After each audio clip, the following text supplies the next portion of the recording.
দেখো 2018 সালে আসা খুবই গুরুত্বপূর্ণ একটি প্রশ্ন এবং লেন্থি প্রশ্ন। তো প্রশ্নটি কীভাবে সমাধান করতে হবে আমি এখন তোমাদের দেখাবো। তো দেখো এখানে প্রশ্নটি বলছে একজন ব্যক্তি 3,70,000 টাকাকে 3 ভাগে ভাগ করলো এবং তাদের 3টি ব্যাংকের মধ্যে যথাক্রমে 4%, 5% ও 6% সরল সুদে জমা করলো।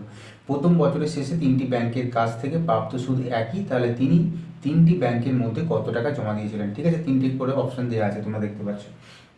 তো দেখো এখানে আমাদের কি করতে হবে, এই অঙ্কটা করার জন্য আমাদের ধরে নিচ্ছি যে 3টে ব্যাংকে যথাক্রমে এক্স টাকা, ওয়াই টাকা এবং জেড টাকা তিনি জমা দিয়েছিলেন। ঠিক আছে, তাহলে এক্স টাকা এবং ওয়াই টাকা এবং জেড টাকা যদি জমা দিয়ে থাকেন তাহলে 3টে ব্যাংকে মোট জমা দিচ্ছে x plus y plus z হয়ে যাবে তোমার 370 এবং পাশে 3টে শূন্য টাকা। ঠিক আছে, এটা একটা আমাদের একটা ইকুয়েশন একটা বলতে পারো হলো।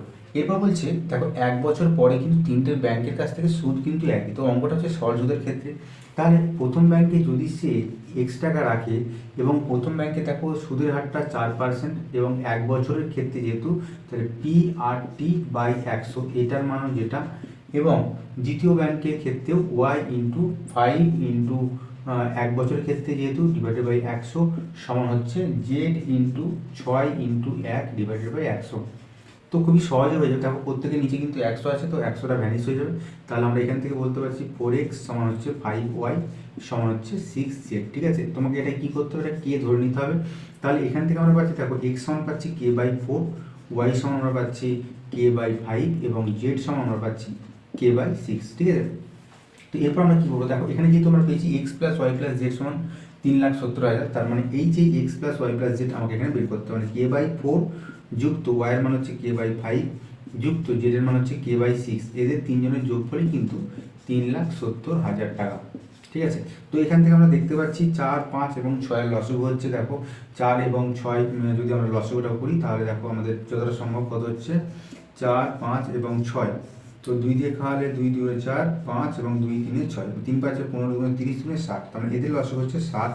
তাহলে 4 দিয়ে 7কে ভাগ করা হচ্ছে 15, 15কে প্লাস এখানে 5 দিয়ে যদি আমরা ভাগ করি তাহলে 5 12 60, মানে 12কে প্লাস 6 10 60 মানে 10কে, এইগুলো হচ্ছে 3,70,000।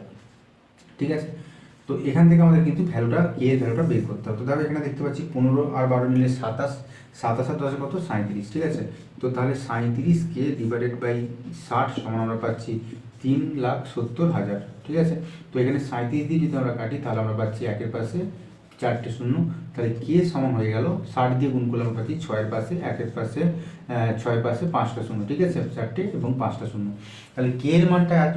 তাহলে এখন আমাদের জানতে চাইছে যে 3টে ব্যাংকে যথাক্রমে কত টাকা করে রেখেছিল।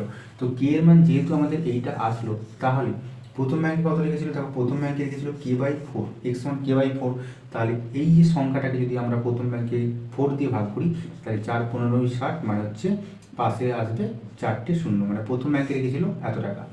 দ্বিতীয় ব্যাংকে কত রেখেছিল k/5, মানে এটা যদি আমরা 5 দিয়ে ভাগ করি তাহলে আমরা পাচ্ছি 5 12 60 এবং পাশে 4টে শূন্য।